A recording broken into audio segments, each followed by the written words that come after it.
Assalamualaikum warahmatullahi wabarakatuh. Assalamualaikum warahmatullahi wabarakatuh. Kami dari Kelompok 10 akan mempresentasikan tentang kebijakan moneter dan perbankan. Sebelum kita lanjut, lebih baiknya kita akan melakukan perkenalan dulu. Di sebelah kanan saya ada saudara yang bernama Ismail, sebelah kiri saya ada Vidya dan Miftah. Nah, kamilah yang akan membantu teman-teman untuk memberikan pemahaman terkait dengan kebijakan moneter dan perbankan. Kak, apa sih itu kebijakan moneter? Oke, jadi kebijakan moneter itu adalah berfokus pada pengendalian jumlah uang beredar dan suku bunga untuk mencapai stabilitas ekonomi. Nah, sedangkan apa sih itu perbankan?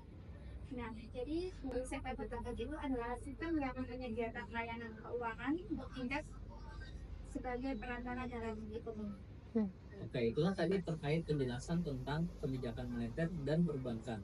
Selanjutnya, kita akan masuk tentang tujuan pokok kewajiban moneter. Apa?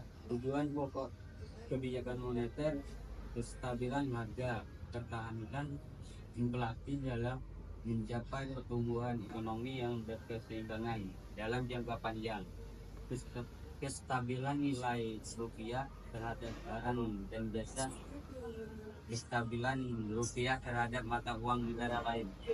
Nah, itu ada di penjelasan tentang tujuan pokok kebijakan moneter. Apa sih itu 4 hadir kebijakan moneter? Nah, kebijakan moneter adalah langkah yang diambil oleh bank sentral untuk mengatur jumlah uang yang beredar. Jadi uang itu tuh nggak bisa kembali beredar, dan itu akan dideteksi dari oleh perbankan untuk penentuan uang yang beredar, hanya untuk mencegah atau menjaga nilai dari mata uang itu sehingga nanti tidak terjadinya inflasi, pertumbuhan ekonomi sesuai dengan harapan, dan stabilitas nilai tukar dan penyerapan nilai kerja. Oleh karena itu sangat penting untuk kita memahami kebijakan moneter. Nah, terkait dengan tujuan kebijakan moneter itu yang pertama tadi yang saya katakan untuk mengendalikan inflasi, menjaga tingkat inflasi dalam batas wajar agar daya beli masyarakat tetap stabil. Karena ketika uang kita tuh kayak asal diproduksi, dicetak, nanti uang itu tidak memiliki nilai. Karena semakin banyak orangnya, jadi kayak gak ada harga dirinya lah gitu, karena orang banyak uang yang beredar. Jadi seperti itu. Nah, yang kedua adalah mendukung pertumbuhan ekonomi, memastikan jumlah uang yang beredar cukup untuk mendorong kegiatan ekonomi atau memicu inflasi. Jadi gara-gara nilai uang yang beredar itu pas-pasan atau sesuai dengan yang telah ditetapkan, nilai mata uang itu tetap memiliki nilai, dan gara-gara nilai itu tuh perputaran ekonomi tetap berjalan dan stabil. Nah, yang ketiga, menjaga keseimbangan neraca pembayaran. Nah, mengatur aliran uang agar impor ekspor dan investasi asing tetap seimbang. Jadi kurang lebih ini adalah salah satu metode untuk kita menjaga nilai dari rupiah itu. Karena kalau dia semakin mudah didapatkan, nilainya akan semakin menurun, sehingga kalau dikompar nanti sama dolar atau beberapa mata uang lainnya, nanti Indonesia jatuh ke dalam negara yang perekonomiannya buruk. Demikian. Setelah kita dengar dari penjelasan Mas Adil tadi, sekarang aku mau tanya ke Kak Vidya, apa sih instrumen kebijakan moneter? Oke, jadi instrumen kebijakan moneter adalah operasi pasar terbuka atau open market operation. Bank Indonesia menjual atau membeli instrumen berharga, misalnya saham berharga negara, untuk mengatur jumlah uang yang beredar, yaitu menjual SBN, mengurangi uang beredar, dan membeli juga SBN menambah uang beredar. Dan yang selanjutnya ada penetapan giro wajib minimum, yaitu bank diwajibkan menyimpan sebagai dana di Indonesia. GWM naik likuiditas bank menurun, uang beredar berkurang, dan GWM turun, likuiditas bank meningkat. Selanjutnya ada penetapan suku bunga acuan, yaitu BI menentukan suku bunga yang menjadi acuan bank untuk menetapkan suku bunga pinjaman, yaitu suku bunga naik mendorong masyarakat menabung, mengurangi konsumsi, dan suku bunga turun mendorong penjualan, meningkatkan konsumsi dan investasi. Ayo, jenis kebijakan moneter itu apa aja sih? Sempil dong. Jenis kebijakan moneter itu ada 2, Pak. Ya, yang pertama kebijakan moneter ketat digunakan untuk mengurangi jumlah uang beredar. Biasanya saat inflasi tinggi. Contohnya BI menaiki suku bunga dan BWM untuk mengurangi konsumsi berlebih. Yang kedua, kebijakan moneter longgar digunakan untuk menambah jumlah uang beredar, biasanya saat ekonomi melambat. Contohnya, BI menurunkan suku bunga dan membeli SPN untuk mendorong investasi. Oke, selanjutnya aku mau tanya nih sama Mita, apa sih pengaruh kebijakan moneter itu? Baik, sini saya menjelaskan tentang pengaruh kebijakan moneter. Yang pertama itu ada pengaruh terhadap inflasi. Kebijakan moneter itu dapat membantu mengendalikan inflasi dengan mengurangi konsumsi dan permintaan. Yang kedua itu ada kebijakan juga meningkatkan inflasi dengan uang beredar. Yang kedua itu ada pengaruh terhadap pertumbuhan ekonomi. Yang pertama itu ada kebijakan moneter dalam investasi dan konsumsi, mempercepat pertumbuhan ekonomi. Dan yang kedua ada kebijakan tetap memperlambat ekonomi untuk menangkap overinflation. Gimana Kak Civil? Oke, terima kasih. Selanjutnya nih Mas Abdul, saya itu mau tanya, apa sih itu sektor perbankan? Nah, sistem perbankan adalah bagian dari sistem keuangan yang berfungsi sebagai perantara antara pemilik dana atau penabung dengan pihak yang membutuhkan dana pinjaman. Jadi ada dua pemeran di sana, yaitu orang yang memiliki tabungan dan orang yang membutuhkan pinjaman. Nah, bank ini sebagai pihak penengah antara kedua belah ini, karena gunanya bank ini sangat berperan untuk kemajuan ekonomi di Indonesia. Jadi ketika si penabung ini uangnya lagi nggak kepakai, akhirnya diputar dengan si yang itu pinjaman ini, sehingga perputaran ekonomi di Indonesia itu terus berputar. Nah gitu Mbak. Oke. Mbak Lydia, apa sih itu pengertian perbankan? Oke, jadi gini ya. Pengertian sektor perbankan itu secara umum sektor perbankan adalah sebuah lembaga keuangan yang memiliki izin untuk melakukan aktivitas seperti menerima simpanan dari masyarakat, menyalurkan pinjaman dan memberikan layanan keuangan lainnya seperti transfer dana, jual beli, valuta asing. Di Indonesia, sektor perbankan diatur oleh Undang-Undang Perbankan dan diawasi oleh Otoritas Jasa Keuangan atau OJK serta Bank Indonesia. Itu sudah lama. Alhamdulillah. Kita apa aja sih jenis bank dalam sektor perbankan? Ini Mas ada lebih jenis sektor perbankan itu ada dua. Yang pertama ada bank umum sama bank syariah. Iya. Jadi penjelasan bank umum itu berfungsi untuk melayani kebutuhan masyarakat umum.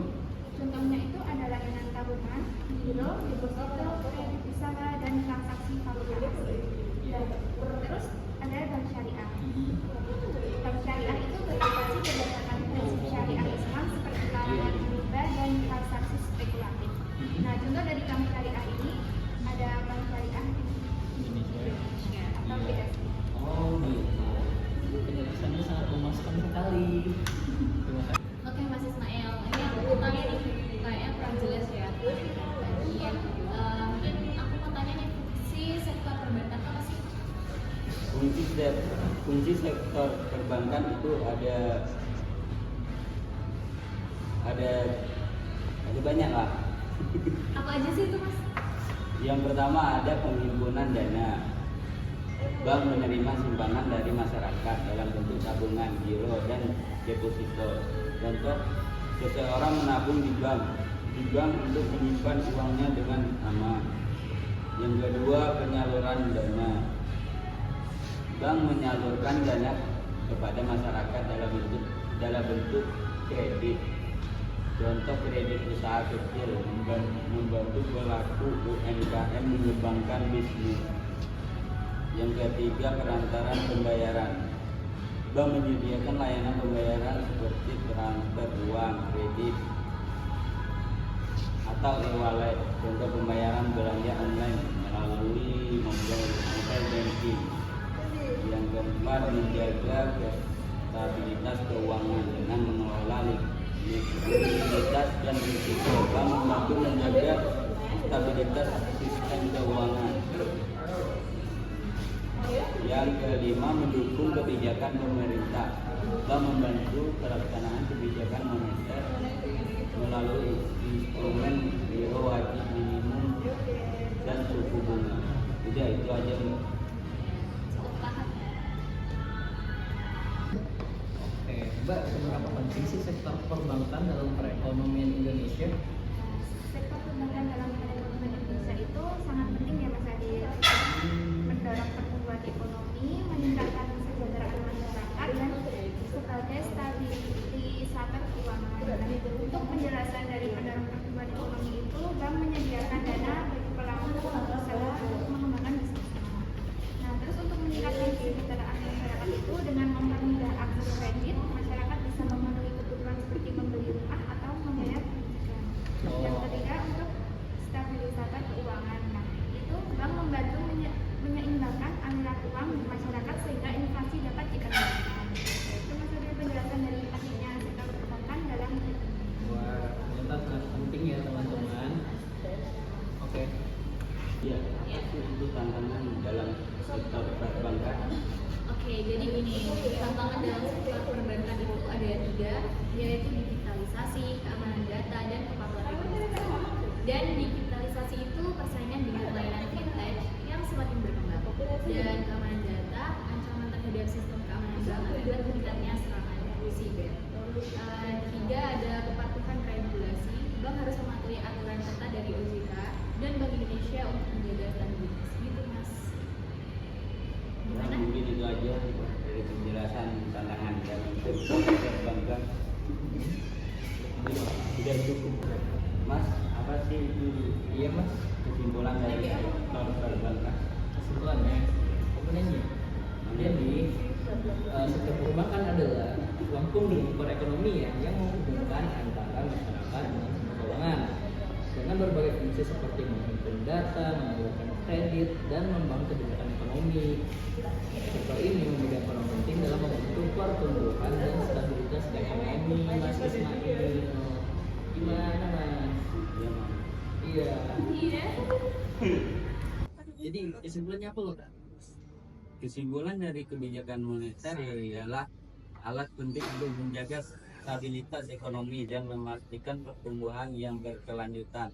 Dengan menggunakan instrumen yang tepat, bank sentral dapat mengelola jumlah uang beredar untuk mencapai keseimbangan antara pertumbuhan ekonomi dan pengendalian inflasi.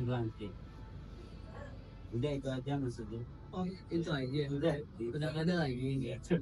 Wah, penjelasannya sangat menarik.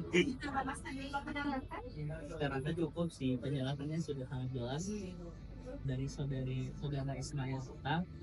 Setelah tadi penjelasan tentang kebijakan moneter, semoga teman-teman yang nonton bisa memahami dan sekian.